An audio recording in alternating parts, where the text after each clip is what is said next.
Hello and welcome to Body Bags. My name is James and I'm your Sunday night reviewer. This evening I will be doing a driving review. Apologies for this. Friends visiting, so very busy on the evening. Big meeting this morning, so this is the only chance I'm going to get to actually record the video. So I'm the last day of our theme week, and this week we've been reviewing serial killer films. So I decided to pick up the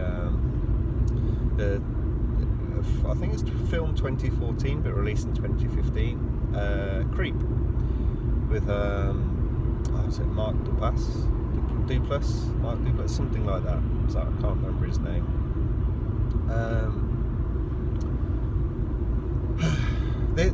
Sorry, I'm trying to remember the director's name, but I can't. It's coming straight out of my head. So my apologies. But this is a found footage film. I was gonna do a bit of a spoiler thing here, being that it's serial killer week. You kind of know what sort of film this is. But there's this filmographer, and he answers an advert on Craigslist, and it's actually for someone to film this guy. Put the advert in, obviously. He's dying from cancer, I think brain tumor or brain cancer or something like that, and he's married, and and his wife is pregnant. He wants to do a video for his unborn son. Okay, so our videographer turns up. It's this kind of remote house in the middle of nowhere, and yeah, we find our ad putter, if you will. The creep makes his appearance by scaring the crap out of the videographer, and he's weird and sketchy. Yeah, the first kind of official bit of filming they do, as a videographer, obviously, in found footage, he's filming everything here. So we see everything. He's filming Mark Duplass, Joseph, I think the character's name is, and he wants to kind of reenact something that his father did with him. So his father always used to bathe him in a bath, so he wants to have this moment with his unborn son. Sounds weird? It is weird. It's really creepy, and along with this being horror, it's very dark comedy as well, and like it flicks between the two and merges the two actually really well, because you're watching say this scene, for example, and you're like, this is kind of funny and weird, but at the same time it's kind of cringeworthy, and you kind of feel, what's going on here? You don't know how the character's going, like what's going on here, and it's funny and scary at the same time. It's really well done, actually. And then they're chatting and stuff like that, more odd behaviour. I think this is where we get to meet Peach Fuzz, which is the wolf head that Joseph keeps in his wardrobe. Well, apologies now, I'm to swap hands. I said I'm driving, so getting around a bit of a corner at the moment. So we meet Peach Fuzz. I can't really remember. I remember that there's like a bit of a story about Peach Fuzz later on, but I'll kind of come to that because it fits better going down the line of this review. But anyway, weird stuff happening throughout the night and things, and then the next day they go for a hike, and there's this pool that Joseph knows that he says has like healing qualities and stuff like that. So that they kind of like wade in together, and he kind of flicks between you feel sorry for him, and then it's like you're warming to him, and then he'll just do something completely random and weird, and you keep going backwards and forwards. You've seen all this weird random stuff, but then he's kind of nice and genuine again, and you feel that kind of sorry for him. It's like Mark Duplass does a really fantastic job with this acting. He really does, because it's such a strange character. I'm really not seeing characters like this, because any kind of quirky, odd character that has strangeness, people always take it really to the extreme, and this isn't to the extreme. This is in like the kind of the realms of still kind of socially acceptable, but really kind of just stepping over that line, but stepping back in all the time. It's fantastically written and done. Well, I was saying fantastically written. Most of this is ad-lib.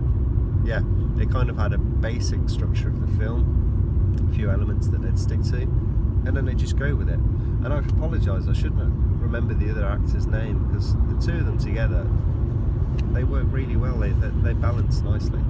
But anyway, like, so they've been to this pool, more awkwardness, and then they go for a meal, and it's where Joseph used to go with his dad. But stuff starts to get a bit sketchy. Like, he clearly doesn't know the place, so our videographer's like, it seems a bit odd and a bit weird. And then he wants to go, but he can't find his car keys when they go back to the house. So Joseph's like, oh, you stay with me, it's okay, you stay here, and we can go in the morning, we'll find the keys, no problem. And it gets really, really weird. So the videographer actually drugs him. Kind of weird. But yeah, so Joseph passes out. Some weird sleep talking, stuff like that. He's trying to find the keys, but his phone goes off. So kind of videographer panics and grabs it and runs into the bedroom, and it's a woman. It's like, starts speaking as if his wife, and it's not. It's the guy's sister. And she's just saying, whatever, drop everything, keys or no keys, get out now. He's weird and scary and dangerous. So he's panicking like hell. So he wakes up, he goes through, comes out again, and Joseph is gone, and ends up jumping out at him again, and has a peach fuzz mask. And I think this is where he tells a really weird story, that he found his wife like watching animal porn or something like that, and that was her big fetish. So he decided to get the mask and then break into their own house and rape his wife for wearing the mask.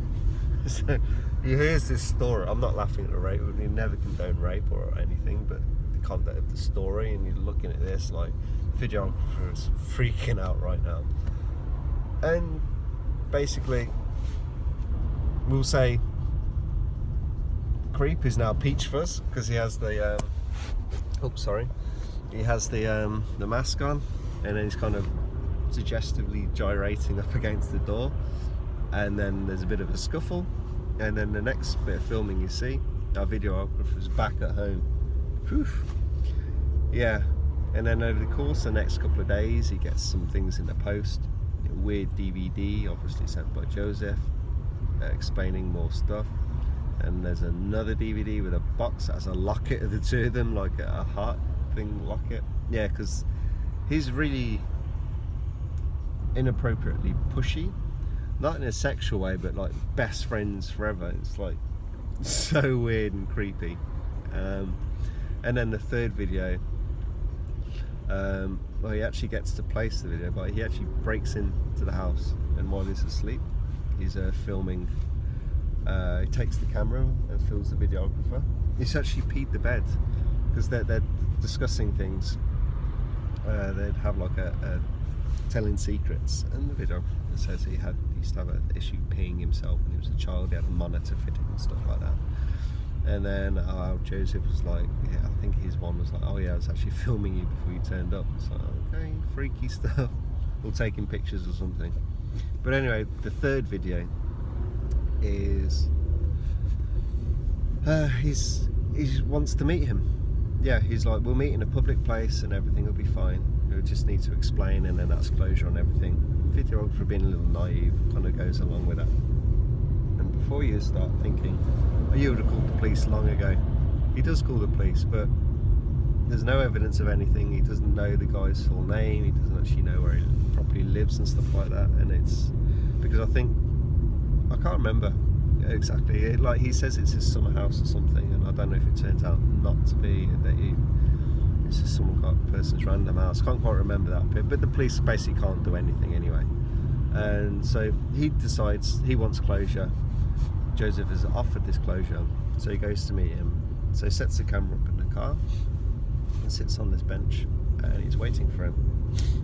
And then you see Joseph, the creep, or Peach Fuzz, sneaking up behind him, and he has this axe, and he's there, and it cuts.